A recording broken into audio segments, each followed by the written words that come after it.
আসসালামু আলাইকুম। সবাই কেমন আছেন? আশা করি আল্লাহর রহমতে সবাই ভালো আছেন। আজকে যেটা নিয়ে কথা বলবো সেটা হলো ফেসবুক নিয়ে। ফেসবুক প্রফেশনাল, এটা নিয়ে কথা বলবো আজকে। যে আপনারা যারা কন্টেন্ট ক্রিয়েটর আছেন, ফেসবুকে যারা নিয়মিত ভিডিও, ফটো, আদার্স আপলোড করেন, সেই সম্পর্কে কথা বলবো। আপনারা ভিডিও ছাড়েন ঠিক আছে, কিন্তু কিভাবে চেক দিতে হয় ভিডিওতে, ফটোতে কোনো সমস্যা আছে কি না, কপিরাইট আসবে কি না, এগুলো যে যাবতীয় যে সমস্যাগুলো আছে সেগুলোর সম্পর্কে আপনারা জানেন না। কীভাবে আইডি চেক দিতে হয় সেটাও জানেন না। আজকের বিষয়টা হলো যে আইডি চেক দিবেন কীভাবে, সেই প্রসেসগুলো আজকে দেখাবো। যদি ফেসবুক থেকে দেখে থাকেন তাহলে ফেসবুক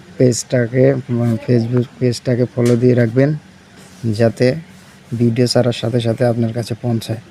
চলুন কথা না বাড়িয়ে আজকের মূল ভিডিওতে চলে যাই। আমরা প্রথমে চলে যাব ফেসবুক অফিসিয়াল অ্যাপসটাতে চলে যাব। যাওয়ার পরে চলে যাব আমাদের প্রোফাইল আইকনে যাওয়ার পরে আমরা টিপে দেবো। দেখি এখানে যদি ভিডিওতে সমস্যা হয় তো ভিডিওটা চেক দিই, ভিডিওটাতে কোনো সমস্যা আছে কি না। এখানে ভিডিওটা চেক দিয়ে এখানে দেওয়ার পরে আমরা এই যে এখানে টিপ দিব নিডস ভিউ, এখানে টিপ দিব। নিডস ভিউতে টিপ দেওয়ার পরে না, এখানে আমার কোনো সমস্যা নাই। এখান থেকে পুরোপুরি ব্যাক দিব। ব্যাক দিয়ে একদম হোম পেজে চলে আসবো। হোম পেজে আসার পরে এই যে সেটিংস যে অপশান আছে, সেই সেটিংস অপশানে টিপ দিব। সেটিং অপশানে টিপ দেওয়ার পরে আমরা স্ক্রল করে নিচে আসব। এই যে সেটিং অ্যান্ড প্রাইভেসি, এখানে ট্যাপ করব। ট্যাপ করার পরে সেটিংসের উপরে একটা ট্যাপ দিব। সেটিংসের উপরে ট্যাপ দেওয়ার পর আমরা স্ক্রল করে একটু নিচে আসব। নিচে আসার পরে এই যে মিডিয়াতে একটা ট্যাপ দিব। মিডিয়াতে ট্যাপ দেওয়ার পরে এই যে এখানে দেখতে পারতেছেন নেভার অটো প্লে ভিডিওস, এটা আপনারা করে রাখবেন। যদি আপনাদের এই যে one mobile data and wifi এটাতে থাকে তাহলে আপনারা এটাতে দিবেন নেভার অটো প্লে ভিডিওস, এটার মধ্যে রাখবেন।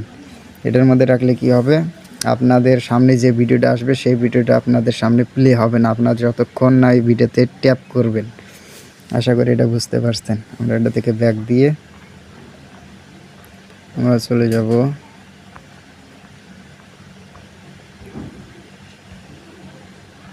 এই যে অ্যাক্টিভ লগ, এই অ্যাক্টিভ লগে একটা টিপ দিব।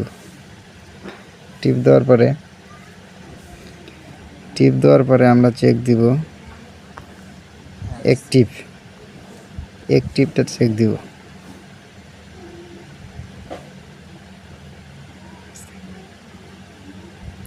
অ্যাক্টিভে টিপ দেওয়ার পরে আমরা টিপ দেব এই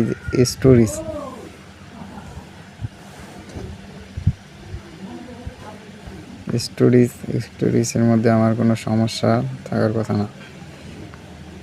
স্টোরিতে আমার কোনো সমস্যা নাই। এখান থেকে ব্যাক দেব। ব্যাক দেওয়ার পরে যে আছে ট্রান্সে একটা টিপ দেব। ট্রান্সে কোনো আমার সমস্যা নাই। এখান থেকে ব্যাক দিয়ে আমরা স্ক্রল করে এই যে গ্রুপ পোস্ট, এই গ্রুপ পোস্টে একটা ট্যাপ দেব।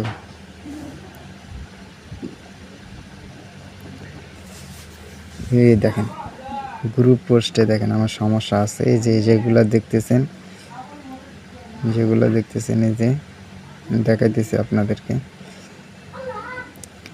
এই যে এইগুলো দেখতেছেন এগুলো সম্পূর্ণ ডিলিট করতে হবে। এগুলোর সমস্যা, এগুলো ডিলিট করতে হবে। এগুলো ডিলিট করলে আপনার অ্যাকাউন্টটা নিরাপদ।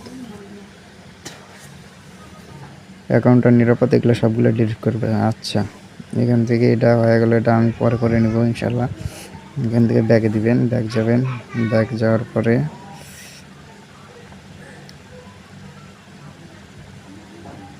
অ্যাক্টিভিটি, এই যে অ্যাক্টিভিটির উপরে ট্যাপ দিবেন। এই অ্যাক্টিভিটির উপরে ট্যাপ দিবেন একটা।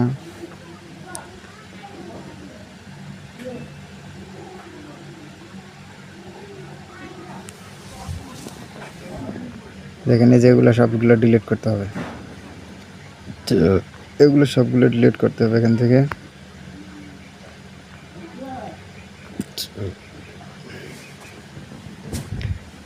ঠিক আছে, এখান থেকে এগুলো সবগুলো ডিলিট করতে হবে। আমি পরে করে নেব, সমস্যা নেই। আমি এখান থেকে ব্যাগ যাব, ব্যাগ যেয়ে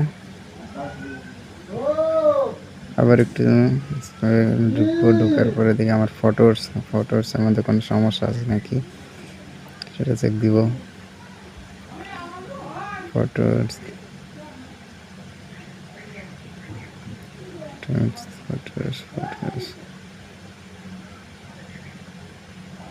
ফটোর্স কীভাবে চেক দিবেন আপনারা? একটা ফটো যদি আপনারা 2বার আপলোড করেন তাহলে মনে করেন যে ওইখান থেকে আপনার আইডিতে সমস্যা হতে পারে। আপনি কি করবেন, একটা এই আপনার যে ফেসবুক যে প্রফেশনাল যে আইডিটা আছে সেই আইডিতে কোনো ডাবল পিক ছাড়বেন না, ডাবল ফটো ছাড়বেন না। ডাবল ফটো যদি ছাড়েন তাহলে আইডিতে সমস্যা হবে। আশা করি বুঝতে পারছেন। আজকে এই পর্যন্তই। ইনশাল্লাহ আমি যতটুকু বুঝাইলাম সেভাবে যদি চেক দেন তাহলে ইনশাল্লাহ আপনাদের কোনো সমস্যা থাকবে না। আজকে এই পর্যন্তই। আসসালামু আলাইকুম, সবাই ভালো থাকবেন।